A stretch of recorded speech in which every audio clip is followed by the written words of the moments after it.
Okay, so today I'm going to be showing you a tour of my bookshelf area that I have up here in our apartment. And the top is just pretty much just a little bit of a kind of fairy slash geeky type area. I would say geeky slash because I have a little pop figurine of Daenerys and Drogon on there, but the rest of it's pretty much just like fairy oriented. But I might talk about that in a future video. Now, the first set of books are my witchcraft, Wicca, paganism books. The second shelf down here is all of my non-pagan books. Now we'll start over here with this section. Now this section has, it's all in alphabetical order by author, last name. So we'll start here. The first book I have is The Devil Hath Been Raised, an account of the Salem witch trials with all of the like court records and transcripts and stuff. And then we have The Gods of Egypt. I picked this one up in Germany when I was over there in 2009, and I still need to get around to reading it. And then I have The Red Tent by Anita Diamond. I don't know, I can't pronounce it. Which I have read. I read around last year around this time, and it's actually pretty good, especially if you're into like kind of biblical themed things. And these next three books I bought before I knew the controversy surrounding Marion Zimmer Bradley, and how she chose to live her life. And if I would have known that prior to purchasing said books, I probably would not have purchased them, even though I got them off of Amazon. So that's out there. And I have not read any of these, but I do own as well. I own the TV movie, The Mists of Avalon. And I say TV movie because it was produced and probably aired on TNT, and that is a TV station. Now, these books, the Hunter's Moon, The Summer King, The Lightbearer's Daughter, and The Book of Dreams are a series by O.R. Melling. And the first two, Hunter's Moon and Summer King, I read in high school, but I don't really remember them, so I'm going to reread them very, very soon, and I'm looking forward to finishing the series. And I bought all of these on Amazon as well. Now here I just put this one up here, Untamed by PC and Kristen Cast, because I need to take this to my mom's house because I have my other books in the series. I have marked, betrayed, and chosen at my mom's, and I haven't read them yet. And I found this at Goodwill, and I'm like, that's the next book. That's the one I need. So I need to take that there. So we'll set that to the side. Now this next section is also, not pagan related. And again, alphabetical by author last name. I have Great Expectations, which I had to get for a class in college. And I need to reread it because I kind of halfway read it for the class and kind of halfway didn't. So I'm going to reread it because it was good from what I read. I have Unspoken, which is just a collection of tales from the area I grew up in.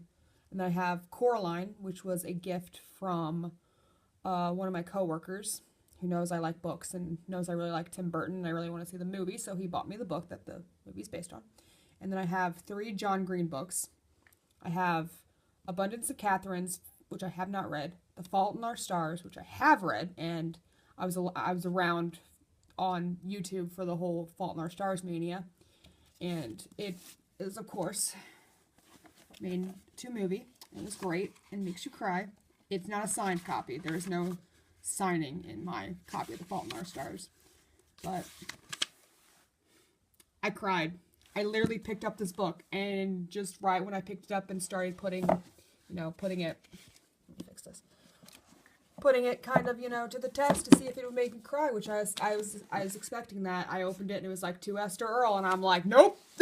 I'm already done, John. I'm already done. But anyway, and then I have his most recent book, Turtles All the Way Down, which is signed. Which I did get signed. I got it at Walmart, and I'm like, Mom, my birthday's coming up. My birthday's a thing. It's only like $13. I should be an early birthday present from you to me. And she was like, okay. And then I have the first 2 books in the Wicked series. I have Wicked, which I've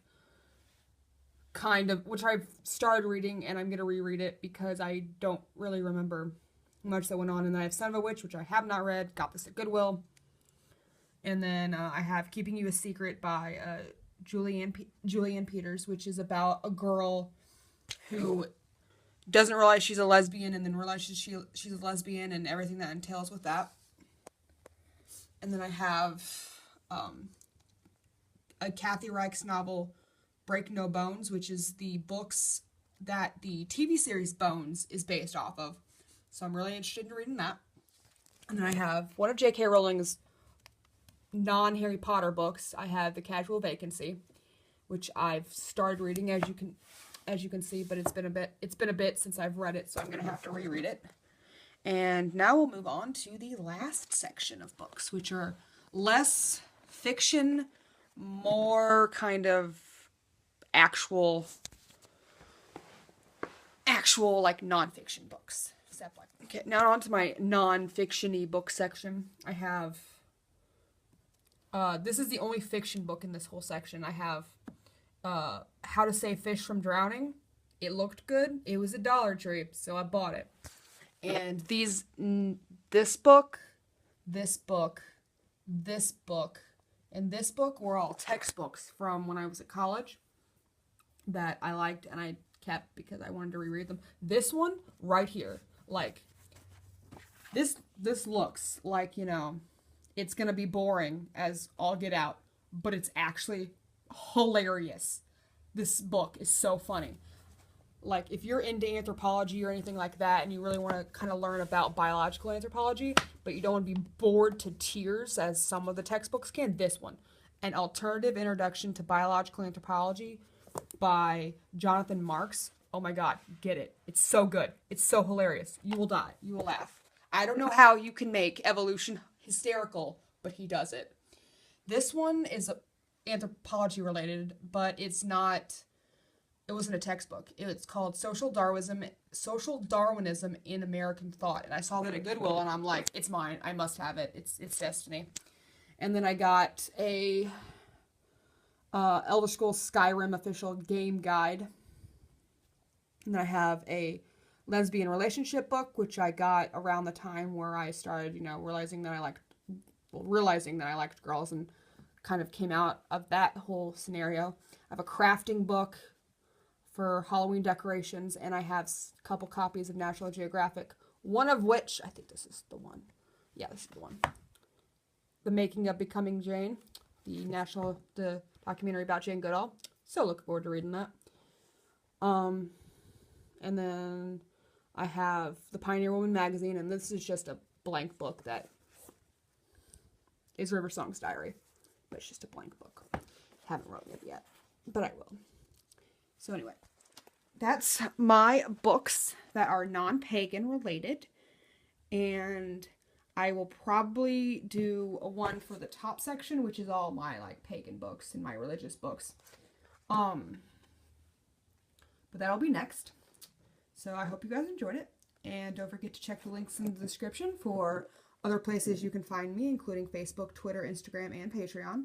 Don't forget to like this video, comment, and tell me your favorite books that you have that aren't necessarily pagan or whatever if you're pagan. Or just your non-religious books if you're religious. Just tell me some of your favorites. Or the books you currently have on your bookshelf. And don't forget to share this video with your friends if they are obsessed with books like I am. And I hope most of you are. Anyway, see you next time. Bye.